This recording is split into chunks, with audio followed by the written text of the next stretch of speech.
Hi welcome back to my YouTube channel. അപ്പോൾ ഇന്നത്തെ വീഡിയോയിൽ എനിക്ക് യു കെയിൽ ഡ്രൈവിംഗ് ലൈസൻസ് കിട്ടിയ എക്സ്പീരിയൻസ് ഷെയർ ചെയ്യാമെന്ന് വിചാരിച്ചു. അപ്പം എനിക്ക് എന്തൊക്കെയാണോ അതിനകത്തിൽ തോന്നിയ കാര്യങ്ങൾ അത് ഞാൻ നിങ്ങളോട് ഷെയർ ചെയ്യാമെന്ന് വിചാരിച്ചു. ഞാൻ അതായത് ഞാൻ 2022 സെപ്റ്റംബറിലാണ് ഞാൻ യു കെയിൽ വരുന്നത്. 2023 സെപ്റ്റംബർ വരെ എനിക്ക് ഇന്ത്യൻ ലൈസൻസ് വെച്ച് വണ്ടി ഓടിക്കാം.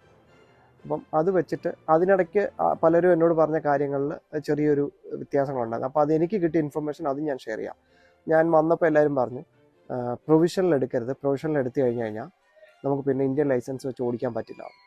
അത് വളരെ തെറ്റായൊരു കാര്യമാണ്. നിങ്ങൾ പ്രൊവിഷണൽ എടുത്താലും നിങ്ങൾക്ക് 1 ഇയർ നിങ്ങൾക്ക് ഇന്ത്യൻ ലൈസൻസ് വെച്ച് വണ്ടി ഓടിക്കാം, അതിലൊരു പ്രോബ്ലവും ഇല്ല. നിങ്ങൾ എന്നാണോ വന്നത്, ഇപ്പം ഞാൻ വന്നത് സെപ്റ്റംബർ 14 സെപ്റ്റംബർ 14 2022 വന്നു. സെപ്റ്റംബർ 14 2023 വരെ എനിക്ക് ഇന്ത്യൻ ലൈസൻസ് വെച്ച് വണ്ടി ഓടിക്കാം, ഞാൻ പ്രൊവിഷണൽ എടുത്താലും ഇല്ലെങ്കിലും. അപ്പോൾ എപ്പോഴും വന്നു കഴിയുമ്പം BRP കിട്ടിക്കഴിയുമ്പം ഉടനെ തന്നെ പ്രൊവിഷണൽ ലൈസൻസിന് അപ്ലൈ ചെയ്യുന്നതാണ് നല്ലത്. അപ്ലൈ ചെയ്ത് കഴിഞ്ഞ് കഴിഞ്ഞാൽ നമുക്കൊരു 14 to 20 ഡേയ്സിനുള്ളിൽ നമുക്ക് പ്രൊവിഷണൽ ലൈസൻസ് കിട്ടും. അതിനകത്ത് ഒന്നുമില്ല, ജസ്റ്റ് ഫോം ഫില്ല് ചെയ്ത് അയക്കാനും മാത്രമേ ഉള്ളൂ. നമ്മുടെ ഒന്നുകിൽ BRP നമ്മൾ അതിൻ്റെ കൂടെ വിടുക, അതല്ലാന്നുണ്ടെങ്കിൽ ഷെയർ കോഡ് നമ്മൾ അതിനകത്തിൽ എഴുതി വിടണം. സോ വൺസ് പ്രൊവിഷണൽ കിട്ടിക്കഴിഞ്ഞ് കഴിഞ്ഞാൽ നെക്സ്റ്റ് നമ്മൾ ചെയ്യേണ്ടത് നമ്മൾ തിയറിക്ക് ബുക്ക് ചെയ്യുക. തിയറി ഡേറ്റ് ഇപ്പോൾ കിട്ടാൻ ഇച്ചിരി പാടാണ്. നമ്മൾ കുറച്ച് അഡ്വാൻസ് ആയിട്ട് ബുക്ക് ചെയ്താലേ കിട്ടത്തുള്ളൂ. അതായത് ഇപ്പോൾ ബുക്ക് ചെയ്ത് കഴിഞ്ഞ് കഴിഞ്ഞാൽ ഒരു സെപ്റ്റംബർ നവംബർ ഒക്കെ ആയിരിക്കും ഡേറ്റ് കിട്ടുന്നത്. അപ്പോൾ എപ്പോഴും വന്നു കഴിഞ്ഞ് പ്രൊവിഷണൽ കിട്ടിക്കഴിഞ്ഞ് കഴിഞ്ഞാൽ ഡ്രൈവിംഗ് ടെസ്റ്റിൻ്റെ DVLAയുടെ ഒരു ഡ്രൈവിംഗ് ടെസ്റ്റിൻ്റെ ആപ്ലിക്കേഷൻ ഡൗൺലോഡ് ചെയ്യാൻ പറ്റും. അതിനകത്തിൽ നമ്മൾ പേയ്മെൻറ്റ് ചെയ്ത് കഴിഞ്ഞാൽ, അതായത് £5 പേയ്മെൻറ്റ് ചെയ്ത് കഴിഞ്ഞാൽ നമുക്കത് ആക്സസ് ചെയ്യാൻ പറ്റും. ഒരു 1000 ക്വസ്റ്റ്യൻസ് കാണും. ആ 1000 ക്വസ്റ്റ്യൻസ് കണ്ടിന്യൂസ് പ്രാക്ടീസ് ചെയ്തുകൊണ്ടിരിക്കുക.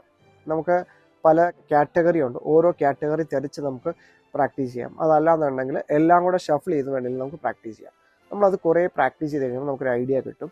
പിന്നെ നമ്മൾ കറൻ്റ്ലി വണ്ടി ഓടിക്കുന്നുണ്ടെങ്കിൽ നമുക്കൊരു കൂടുതൽ അതിനെക്കുറിച്ചൊരു ഐഡിയ കിട്ടും. എപ്പോഴും വന്നു കഴിഞ്ഞ് നിങ്ങൾക്ക് വണ്ടി എടുക്കണം ഉണ്ടെന്നുണ്ടെങ്കിൽ ഒരു 2-3 മാസങ്ങളിൽ വണ്ടി എടുക്കുക. വണ്ടി എടുത്തിട്ട് അത് ഒത്തിരി കൂടിയ വണ്ടിയൊന്നും എടുക്കാൻ പോകണ്ട. ഒരു £2000 £1500 നല്ല വണ്ടികൾ കിട്ടും. അത് നോക്കി നല്ലൊരു വണ്ടി എടുക്കുക. എടുത്തിട്ട് അതിൽ കഴിവതും നമുക്ക് ഈ 1 ഇയറിൽ ഓടിക്കാൻ പറ്റുന്ന അത്രയും ഓടിക്കുക. നമ്മൾ പേടിച്ച് നിന്നിട്ട് ഒരു കാര്യമില്ല. നമുക്ക് ലൈസൻസ് ഉണ്ട്, നമ്മൾ വണ്ടി എടുത്ത് ഓടിച്ച് ഇവിടുത്തെ ആദ്യത്തെ കുറച്ച് ദിവസമൊക്കെ ഇച്ചിരി സ്ട്രഗിൾ ചെയ്യേണ്ടി വരും. നമുക്ക് റൂൾസ് ആൻഡ് റെഗുലേഷൻസ് ആണ് ഏറ്റവും വലിയ പാട്. നാട്ടിൽ വണ്ടി ഓടിച്ചുള്ളവരാണ് വണ്ടി ഓടിക്കുന്നത് എങ്ങനെയാണെന്ന് അറിയായിരിക്കും. ബട്ട് ഇവിടുത്തെ റൂൾസ് ആൻഡ് റെഗുലേഷൻ കുറച്ച് ഡിഫറൻ്റ് ആണ്. അത് ഒന്ന് പഠിച്ചു വരാൻ കുറച്ച് സമയം എടുക്കും. ആ ഒരു പർട്ടിക്കുലർ ടൈമിൽ കുറച്ച് ഹോണടി നമുക്ക് കേൾക്കേണ്ടി വരും. നമ്മുടെ നാട്ടിലെ കൂട്ട് ഹോണടി അല്ല.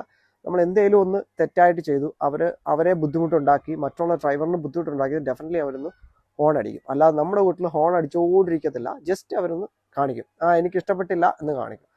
അങ്ങനെ 1-2 ഹോണടി എനിക്ക് കിട്ടിയിട്ടുണ്ട്. ഏറ്റവും കൂടുതൽ ഹോണടി കിട്ടിയിട്ടുള്ളത് റൗണ്ട് അബൌട്ടിലാണ്. റൗണ്ട് അബൌട്ട് എങ്ങനെ എടുക്കണം എന്ന് അറിയാത്തതുകൊണ്ട് നമ്മൾ 1-2 പ്രാവശ്യം എനിക്ക് ഹോണടി കിട്ടിയിട്ടുണ്ട്.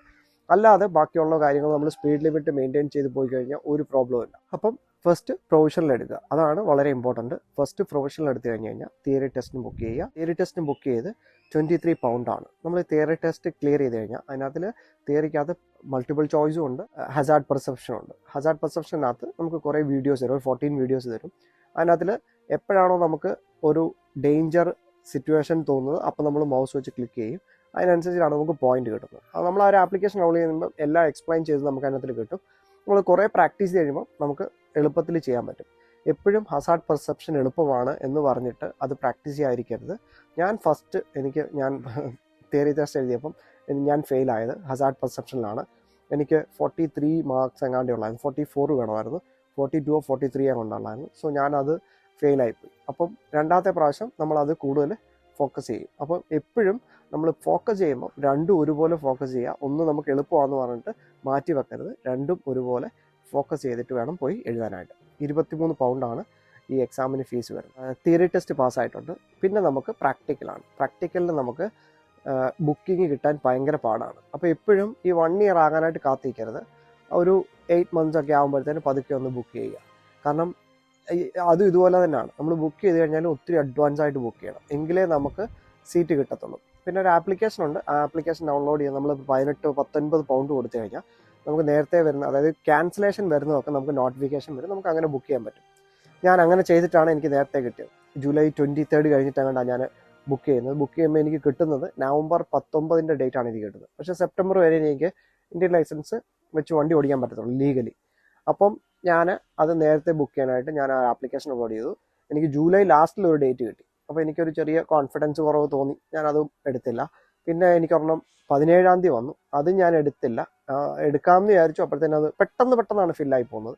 പിന്നെ ഒരെണ്ണം വന്നു 7-ാം തീയതി വന്നു, ഞാൻ ഒന്നും നോക്കിയില്ല, അങ്ങ് ബുക്ക് ചെയ്തു. അത് 68 പൗണ്ടാണ്. അപ്പം ഞാൻ ആലോചിച്ചു, ഞാൻ കുറേ ഡ്രൈവിംഗ് ടെസ്റ്റ് ഇൻസ്ട്രക്ടറുടെ അടുത്ത് കുറേ കോൺടാക്ട് ചെയ്തു, എനിക്കൊന്ന് ജസ്റ്റ് ഒരു ഐഡിയ കിട്ടാനായിട്ട്. എല്ലാവരും പറയുന്നത് സ്ലോട്ട് ഇല്ല, വേക്കൻസി ഇല്ല. ഞാൻ ഒരു മലയാളിയെ യൂട്യൂബിൽ കണ്ടു, മലയാളി ഒരു ഇൻസ്ട്രക്ടറുടെ വീഡിയോ യൂട്യൂബിൽ കണ്ടു. ഞാൻ പുള്ളിയെ പുള്ളി പറഞ്ഞു 2-3 ക്ലാസ് അവരുടെ സ്ഥലത്ത്, ഞാൻ ഇവിടുന്ന് ഒരു 110 മൈലുണ്ട്, അവരുടെ അടുത്ത് ചെന്ന് കഴിഞ്ഞ് കഴിഞ്ഞാൽ എന്താ അത് പറഞ്ഞു തരാം. പിന്നെ ഇവിടെ വന്ന് വീണ്ടും ഞാനൊരു ട്രെയിനറുടെ അടുത്ത് പോകണം, എങ്കിലേ പറ്റത്തുള്ളൂ എന്ന് പറഞ്ഞു. ഞാൻ ആലോചിച്ചപ്പം ഇവിടുന്ന് ഞാൻ 110 മൈൽ ദൂരം പോയിട്ട് 3-4 ക്ലാസ് അറ്റൻഡ് ചെയ്യണം. അത് 2-3 പ്രാവശ്യമായിട്ട് പോയാലേ പറ്റത്തുള്ളൂ. ഒരു പ്രാവശ്യം പോകുന്നതിന് നമുക്ക് നല്ലൊരു എക്സ്പെൻസ് ഉണ്ട്. അവിടെ ചെന്ന് 1 മണിക്കൂറിന് 40 പൗണ്ടാണ് അവർ ചാർജ് ചെയ്തത്. ഞാൻ ആലോചിച്ചു എന്തായാലും 68 പൗണ്ട്. എക്സാമിന് പോയി കഴിയുമ്പോൾ എനിക്കൊരു ഐഡിയ കിട്ടും, എന്താണ് എക്സാം, എങ്ങനെയുണ്ട് എക്സാം, ഇപ്പം ഞാൻ എന്തൊക്കെയാണ് തെറ്റ് ചെയ്തത്, അത് ഇത്രയേ ഉള്ളൂ എക്സാം എന്നൊരു ഐഡിയ കിട്ടും എന്നുള്ള ഉദ്ദേശത്തിൽ ഞാൻ ബുക്ക് ചെയ്തു. ഞാൻ എക്സാം ബുക്ക് ചെയ്തു, ഡയറക്റ്റ് ഞാൻ പോയി എക്സാം അറ്റൻഡ് ചെയ്തു. അപ്പം ഞാൻ എക്സാം എഴുതാൻ പോയിട്ട് എൻ്റെ വണ്ടിയിൽ തന്നെയാണ് പോയത്. എനിക്ക് എക്സാമിൽ അതായത് ഒരു ഇൻസ്ട്രക്ടർ ഇല്ലാത്തതുകൊണ്ട് ഞാൻ എൻ്റെ വണ്ടിയിൽ തന്നെ പോയി. ബട്ട് ഒരു 2 ഡേയ്സ് മുമ്പ് ഞാൻ അവിടെ ചെന്ന് തിരക്കി, ഈ വണ്ടി എലിജിബിൾ ആണോ, കാരണം അതിനകത്തിൽ കുറേ വണ്ടി കാറ്റഗറി ഉണ്ടായിരുന്നു പറ്റാത്തത്. സോ അതുകൊണ്ട് ഞാൻ തിരക്കി, ഈ വണ്ടി എലിജിബിൾ ആണ്. അവർ പറഞ്ഞ് എലിജിബിൾ ആണ്, ഇന്ന കാര്യങ്ങൾ മേടിച്ചാൽ മതി. ഞാൻ അതെല്ലാം ആമസോണിൽ നിന്ന് മേടിച്ചു. ഞാൻ എക്സാമിന് പോയപ്പം അവരുടെ അടുത്ത് പറഞ്ഞു 20 മീറ്റർ വേന്ന് നമുക്ക് ഐസൈറ്റ് ചെക്ക് ചെയ്യാനായിട്ട് വായിച്ച് കാണിക്കാൻ പറഞ്ഞു. അപ്പോൾ ഒരു നമ്പർ പ്ലേറ്റ് കാണിച്ചു, ഞാൻ വായിച്ചു കൊടുത്തു. കണ്ണാടി വെച്ചിട്ടുണ്ടായിരുന്നു, സോ അതുകൊണ്ട് ഞാൻ ആ കണ്ണാടി വെച്ചിട്ടാണ് ഡ്രൈവ് ചെയ്തത്. എൻ്റെ ലൈസൻസിനകത്തും കണ്ണാടിയുടെ അത് ഈ സ്പെക്സിൻ്റെ അത് മെൻഷൻ ചെയ്തിട്ടുണ്ട്. ദെൻ അത് കഴിഞ്ഞിട്ട് വന്നിട്ട് അവർ പറഞ്ഞു ബോണറ്റ് ഓപ്പൺ ചെയ്യാൻ പറഞ്ഞു. ബോണറ്റ് ഓപ്പൺ ചെയ്യാൻ പറഞ്ഞപ്പോൾ ഞാൻ ഓപ്പൺ ചെയ്ത് കാണിച്ചു കൊടുത്തു. എന്നിട്ട് അവർ പറഞ്ഞു ഇതിനകത്തിൽ വാട്ടർ കൂളിൻ്റെ ചെക്ക് ചെയ്യുന്നത് എവിടെയാണെന്ന് ചോദിച്ചു. ഞാൻ പറഞ്ഞു ഇതാന്ന് കാണിച്ചു കൊടുത്തു. അപ്പം ചിലപ്പോൾ അവർ ചോദിക്കും എഞ്ചിൻ ഓയിൽ ചെക്ക് ചെയ്യുന്നത് എങ്ങനെയാണെന്ന് ചോദിക്കും, അല്ലെ വൈപ്പർ ഫ്ലൂയിഡ് ചേഞ്ച് ചെയ്യുന്നത് എങ്ങനെയാണെന്ന് ചോദിക്കും. അത് ഡിപ്പെൻസ് ഓൺ ദ എക്സാമിനറാണ്. അവർ ഇങ്ങനെ എന്തെങ്കിലും ക്വസ്റ്റ്യൻ ചോദിക്കും, അത് നമ്മളൊന്ന് കാണിച്ചു കൊടുക്കുക. അത് കഴിഞ്ഞിട്ട് ബോണറ്റ് അടിച്ച് അകത്ത് കയറി കഴിയുമ്പോൾ അവർ പറയും ഇത് ഫസ്റ്റ് ടൈം ആണോ എന്ന് ചോദിക്കും, അത് നേരത്തെ എക്സ്പീരിയൻസ് ഉണ്ടോ എന്ന് ചോദിക്കും. അപ്പോൾ ഞാൻ പറയില്ല, ഫസ്റ്റ് ടൈമാണ്, എനിക്കൊരു എക്സാമിന് ഇൻസ്ട്രക്ടറെ കിട്ടിയില്ല, അപ്പോൾ എനിക്കൊന്നും അറിയത്തില്ല. പുള്ളിക്കാരി പറഞ്ഞ് ഞാനെല്ലാം പറഞ്ഞു തരാം, നമുക്ക് അതിലൊരു ഇൻഡിപെൻഡൻറ്റ് ഡ്രൈവിംഗ് ഉണ്ട്, പിന്നെ മെനൂവേഴ്സ് ഉണ്ട്, അത് ചെയ്ത് കാണിക്കണം, അങ്ങനെ 1-2 കാര്യങ്ങളുണ്ട്, അതെല്ലാം അവർ പറഞ്ഞു തന്നു. അതുപോലെ ചെയ്താൽ മതി എന്ന് പറഞ്ഞു. ഓക്കെ, അതിനകത്തിൽ സാറ്റ്നാവ് ഉണ്ട്, സാറ്റ്നാവ് വെച്ചിട്ട് പറഞ്ഞു നിങ്ങളിത് സാറ്റ്നാവ് ഫോളോ ചെയ്യേണ്ട, വൺസ് ഫോളോ ചെയ്യേണ്ടപ്പോൾ ഞാൻ പറയും, ടേൺ ഓൺ ചെയ്യും, അപ്പോൾ നിങ്ങളത് ഫോളോ ചെയ്താൽ മതി എന്ന് പറഞ്ഞു. ഓക്കെ എന്ന് പറഞ്ഞു ഡ്രൈവ് ചെയ്ത് പൊക്കോളാൻ പറഞ്ഞു. വിൻസ്ക്രീൻ ഒന്ന് ക്ലീൻ ചെയ്ത് കാണിക്കാൻ പറഞ്ഞു. ഞാനത് ക്ലീൻ ചെയ്ത് കാണിച്ചു കൊടുത്തു.